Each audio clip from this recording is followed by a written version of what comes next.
Those chaps at Porsche tend not to do things by halves. While some manufacturers have been known to slap a couple of badges onto their cars, inject a couple more horses and pronounce, "Behold, our new Fandango Edition," Porsche usually goes a bit further. Here, then, is the new Porsche Macan Turbo Performance Package. A package, you say, not a Turbo S? That left us a little befuddled too, especially considering this is a standalone model and not simply an add-on kit. There's also Turbo S-style substance to the performance package, starting with a decent slug of extra power. A few software tweaks to the regular Macan Turbo's 3.6-liter V6 has it cranking out another 39 bhp, giving a total of 434 bhp. As an aside, you may be interested to know that is exactly the same output as the 2.9-liter V6 makes in the new Panamera 4S, and a good indication, so we're led to believe, of where the engine for the next generation Macan Turbo will come from. For the performance package, there's also 37 pounds-foot more torque, albeit spread across a marginally narrower rev range. The higher outputs all add up, just under half a second has been slashed from the standard Macan Turbo's claimed 0 to 62 miles per hour time, bringing it down to 4.4 seconds. Part of its improved acceleration stems from the standard Sport Chrono Pack, normally an option on turbos, which adds both the launch control and more extreme driving modes. Power without control is a recipe for misadventure, of course, so there are chassis upgrades, too. The performance package comes with PASM adaptive dampers and a 15mm drop in ride height. Air springs remain an option, reducing the ride height by just 10mm when fitted, and the front brakes have also been beefed up with larger groove discs clamped by 6-pot calipers. Lastly, you get a switchable sports exhaust. What's the premium over the standard turbo? A whisker over 5,500 pounds, but if you factor in the added kit, that works out to be roughly 3,000 pounds for the engine and chassis upgrades. What's it like?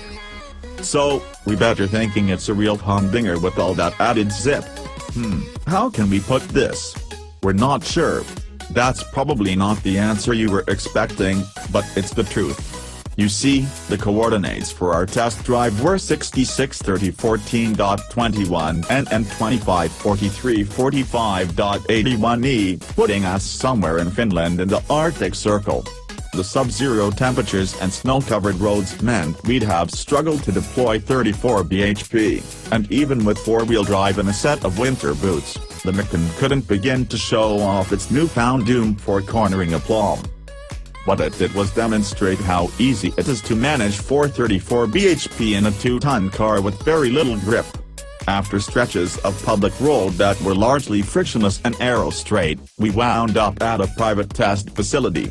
Here a slalom course had been laid out to demonstrate the effectiveness of the Macan's traction management system, everything from the PSM stability control to the torque vectoring between all four wheels. As you'd expect, things stayed relatively neat and tidy with PSM on, even with a bit of aggression thrown at the steering and throttle. You could feel the systems nibbling individual brakes, modulating the throttle and shuffling power via the multi-plate clutch from the rear to the front wheels. It was all highly impressive, but hardly a revelation. Yet, as we began dialing back the restraints, the Macan's underlying controllability was revealed. Switching to PSM Sport was the first stage on this journey, giving you a long leash but not one you can hang yourself with, pulling you back from the brink of quite jaw-dropping angles. The next stage was to turn everything off. And still the Macan was the definition of deafness. As you turn in, a lift of the throttle and jab of the brakes shifts the weight forwards, allowing the front tires to bite and start you turning. As you give it some gas with a good bit of lock-on, the rear sweeps around gently. In these conditions, it's best to leave the Sport Chrono set to comfort so there's less spikiness to the throttle. This, along with the accurate, nicely weighted steering, helps you to manage the slides and keep the Macan dancing through the cones like toward Blondine. There's not much else we can say, really, other than the Macan rode well over snow, the engine sounded pleasantly fruity and the brakes did a fine job considering the circumstances. Should I buy one? So there it is, by no means a definitive review, but at the very least one that ascertains that despite its power hike, the Porsche Macan Turbo performance package has lost none of the standard model's drivability. A £5,500 premium for the power and equipment upgrades doesn't sound unreasonable, and the fact that you can carve amazing shapes in such slippery conditions without coming a cropper bodes well for this car's on-road balance. At this early stage, it looks like those chaps at Porsche have done a top job.